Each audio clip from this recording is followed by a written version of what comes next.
The patented Wave Bar encourages a more natural position of your shoulders, arms, wrists, and hands.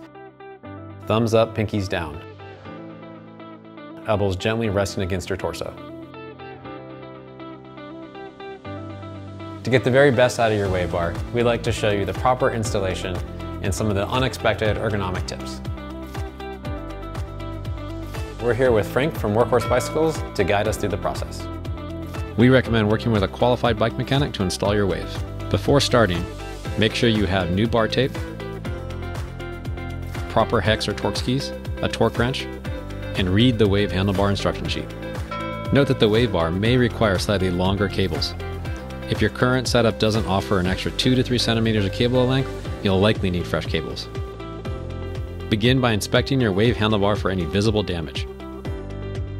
If there is, please contact your local Wave dealer or Coefficient Cycling right away. Do not install a visibly damaged handlebar.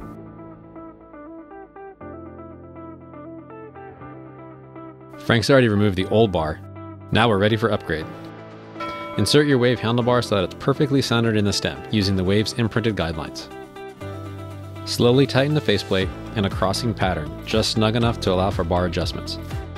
Never exceed the torque specs of 6 Nm for the stem and 8 Nm for the levers. Make sure the bottom of the drops are parallel to the ground. This position offers the ideal balance of comfort and safety, where the brake levers are easily reached, even from the drops. Step 3. Install brake and shift levers to your preferred position. Loosen the clamp so the levers easily slide up the drops until they reach the clearly marked clamping zone. For correct setup, align the levers so that the flat top section of your levers match the top section of the reach of the bars.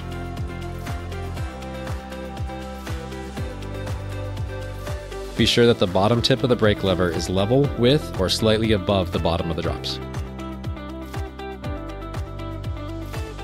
Now straddle your bike and grasp the levers. Then carefully move the levers slightly inward or outward, up or down, until the rider locates the position that feels most comfortable. Next, place your hands in the drops and make sure you can reach the brake levers. Most modern levers offer adjustable throw to move the levers a bit closer or farther away from the bar. If your lever throw cannot be adjusted, then slowly rotate the handlebar either up or down to ensure that you can reach your brake levers.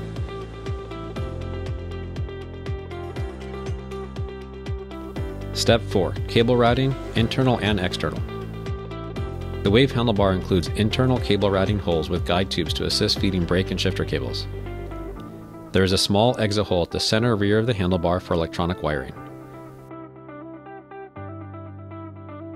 If you prefer to externally route brake and shifter cables, we recommend taping the cables to the underside of the handlebar to optimize comfort.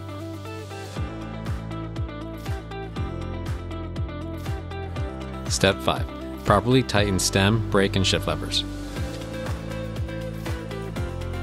Use the torque wrench to tighten all bolts to manufacturer specifications. Using the cross method mentioned earlier, secure the handlebar by tightening the stem's faceplate, making sure the gap between the stem and the faceplate is equal on both the top and the bottom. Be certain to never exceed the stem faceplate maximum torque setting of 6 Nm. Now tighten brake and shift lever clamp bolts to the exact Newton meters instructed by the lever manufacturer. But be careful to never go more than 8 Newton meters. Step 6. Wrapping the Wave with handlebar tape. Pro tip: because the bars have more curves, you're likely to use every last millimeter of tape. Be careful with your overlapping. The Wave includes gray logo marks on the front to ensure both sides of the handlebar are wrapped evenly. Some riders prefer to wrap tape all the way to the stem, while others terminate tape closer to the levers.